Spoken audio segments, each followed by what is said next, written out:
everybody. I'm Travis Eubanks, and I want to tell you a new story about God's faithfulness today. Let's start by reading Psalm 46. For the pure and shining one by the prophetic singers of Korah's clan, a poetic song to the melody of hidden things. God, you're such a safe and powerful place to find refuge. You're a proven help in time of trouble, more than enough and always available whenever I need you. So we will never fear, even if every structure of support were to crumble away. We will not fear even when the earth quakes and shakes, moving mountains and casting them into the sea. For the raging roar of stormy winds and crashing waves cannot erode our faith in you. Pause in his presence. God has a constantly flowing river whose sparkling streams bring joy and delight to his people. His river flows right through the city of God Most High into his holy dwelling places. God is in the midst of his city, secure and never shaken. At daybreak his help will be seen with the appearing of the dawn. When the nations are in uproar with their tottering kingdoms, God simply raises his voice and the earth begins to disintegrate before him. Here he comes, the commander, the mighty Lord of angel armies is on our side. The God of Jacob fights for us. Pause in his presence. Everyone look, come and see the breathtaking wonders of our God, for he brings both ruin and revival. He's the one who makes conflicts end throughout the earth, breaking and burning every weapon of war. Surrender your anxiety, be silent and stop your striving, and you will see that I am God. I am the God above all the nations, and I will be exalted throughout the whole earth. Here he stands, the commander, the mighty Lord of angel armies is on our side. The God of Jacob fights for us. Pause in his presence. I want to tell you a story about how God made me the salutatorian at my high school to give a speech about Jesus in front of 8,000 people. When I was watching my brother go through graduation, he's 5 years older than me. I saw when I was in 8th grade that the high school graduation event was a great opportunity to share the gospel. I wanted to tell people that Jesus is the way, the truth, and the life, and that no one comes to the Father but through him. That he is the only way to salvation. He is the only way to eternal life. So I prayed. I asked God to enable me to give this speech. My goal was to be the valedictorian, to do my best for the glory of God and to give this speech to honor him. So my senior year of high school, I deranked from valedictorian to salutatorian when my competitor for first in our class dropped out of a very tough class that we were both taking in order to make better grades.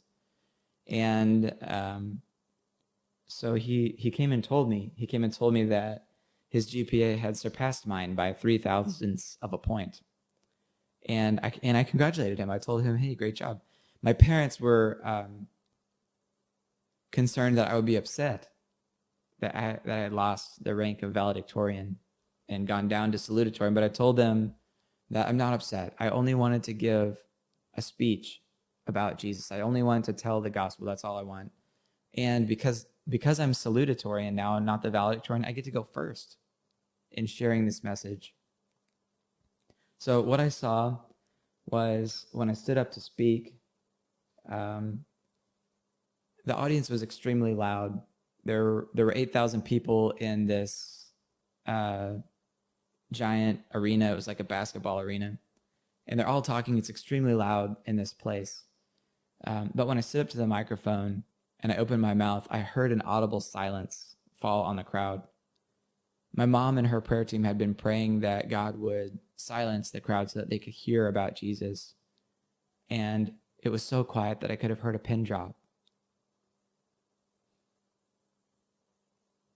I'm sure that an angel went around the entire auditorium and closed everybody's mouth at exactly the same moment. It was the weirdest thing to hear the silence become so tangible. Before that happened, when I was getting ready to give this speech, I'd written out, I don't know, maybe a 5-page speech about Jesus to tell people who he is and how much I love him. And I brought it to the counseling department at my high school, Westfield High School, because I had to get approval for it before I could speak. And the counselor that came to meet with me told me that I'm unable to speak about Jesus at the graduation, that I have to talk about something else. And so my parents had done some research and they brought me a document from the Attorney General that said if a student is elected based on merit, they are free to speak about whatever they like as long as it's not offensive material.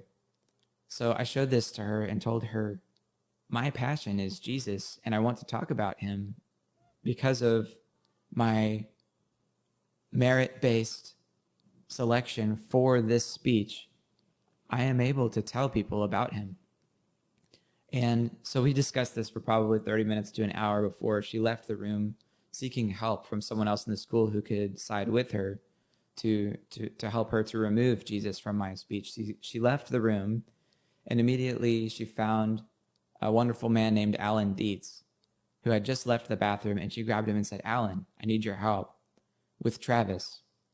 What she didn't know is that Alan Dietz and our family are very close friends. His family and my family have been very close friends, and we go to the same church.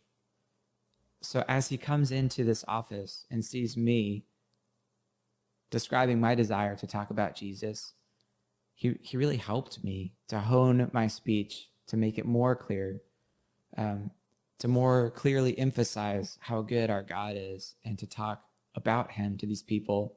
God put Alan Dietz in that place at exactly the right time to be able to support me and to also help Janet Adair, the other counselor lady, feel listened to so that I would be able to give this speech about Jesus.